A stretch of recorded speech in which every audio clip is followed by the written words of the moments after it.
왕의 아버지가 우리의 멍에를 무겁게 하였으나 왕은 이제 왕의 아버지가 우리에게 시킨 고역과 매운 무거운 멍에를 가볍게 하소서. 그리하시면 우리가 왕을 섬기겠나이다. 르호보암이 대답하되 갔다가 3일 후에 다시 내게로 오라. 하매 백성이 가니라. 르호보암 왕이 그의 아버지 솔로몬의 생전에 그 앞에 모셨던 노인들과 의논하여 이르되 너희는 어떻게 충고하여 이 백성에게 대답하게 하겠느냐? 왕이 만일 오늘 이 백성을 섬기는 자가 되어 그들을 섬기고 좋은 말로 대답하여 이르시면 그들이 영원히 왕의 종이 되리이다. 하나 왕이 노인들이 자문하는 것을 버리고 자기 앞에 모셔있는 자기와 함께 자라난 어린 사람들과 의논하여 이르되 너희는 어떻게 자문하여 이 백성에게 대답하게 하겠느냐? 백성이 내게 말하기를 왕의 아버지가 우리에게 메운 멍에를 가볍게 하라 하였느니라. 함께 자라난 소년들이 왕께 아뢰어 이르되 이 백성들이 왕께 아뢰기를 왕의 부친이 우리의 멍에를 무겁게 하였으나 왕은 우리를 위하여 가볍게 하라 하였은즉 왕은 대답하기를 내 새끼손가락이 내 아버지 허리보다 굵으니 내 아버지께서 너에게 무거운 멍에를 매게 하였으나 이제 나는 너희의 멍에를 더욱 무겁게 할지라. 내 아버지는 채찍으로 너희를 징계하였으나 나는 전갈 채찍으로 너희를 징계하리라 하소서.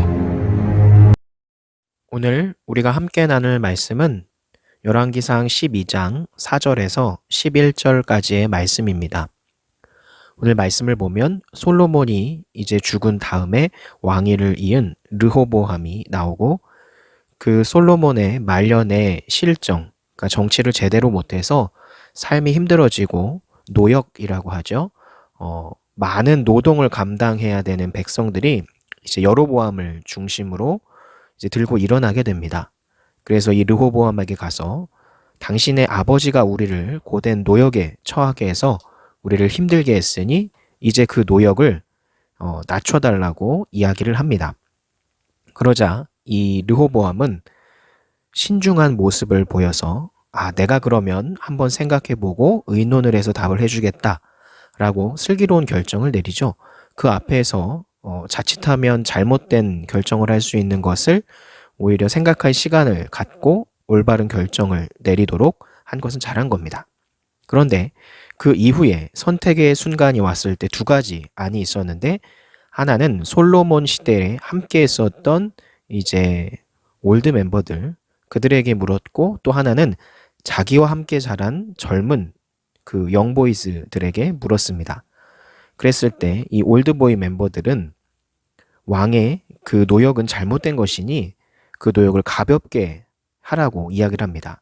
그러면 지금 반기를 들고 일어난 백성들이 오히려 당신을 르호보암을 더 칭송하고 당신의 편으로 돌아설 겁니다. 라고 조언을 했지만 이 젊은 층 올 영보이즈들은 그런 게 아닙니다. 당신의 아버지가 그 본때를 제대로 보이지 못했기 때문에 저들이 기어오르는 겁니다. 라고 이야기를 하면서 오히려 더 강압적으로 그들을 다루어야 그들이 왕께 복종을 할 겁니다. 라고 하는 이야기를 하죠. 그래서 후자를 선택한 이 르호보암의 선택이 결국은 더욱더 이 백성들을 화를 나게 해서 나중에 이 이스라엘이 북왕국과 남유다로 나뉘게 되는 단초를 마련하게 됩니다. 즉 여기서 볼 수 있는 것은 이 르호보암은 재치가 있었고 슬기로워서 중대한 결정을 앞두고 신중하게 생각할 시간을 버는 그런 지혜로운 모습을 보여주었습니다. 그런데 정작 선택하는 그 순간, 두 가지 안 중에 선택을 해야 되는 그 순간에는 슬기롭지 못했습니다. 왜냐하면 가장 결정적인 선택의 순간에는 우리가 인간적인 그리고 외적인 요건을 따지는 것이 아니라 그것보다 앞서 하나님께 뜻을 구하고 하나님이 원하시는 방향이 무엇인지를 기도하고 하나님의 말씀에 비추어 봐서 이렇게 선택하는 것이 옳겠구나 라고 하는 하나님의 뜻을 묻고 하나님의 뜻을 확정받는 그런 과정이 있어야 되는데 그것 없이 그저 자기가 듣기에 좋은 것을 선택해서 나아갔다라는 겁니다. 결국 이 실망스러운 선택으로 인해서 왕국은 둘로 쪼개지게 되고 결국은 멸망의 길로 들어서게 되는 그런 시작이 되었다라는 거죠. 여러분의 인생도, 여러분의 삶도 똑같습니다. 여러분들은 매일 또 매 시간, 매주 선택의 순간들을 맞이하게 되죠. 그런데 그 선택의 순간이 왔을 때 여러분은 얼마나 하나님께 묻고 하나님께 답을 받는지를 한번 생각해 보시기 바래요. 만약 여러분이 여러분 귀에 듣기 좋은 대로만 선택하는 삶을 살아왔다고 한다면 이제부터 바꿔야 됩니다.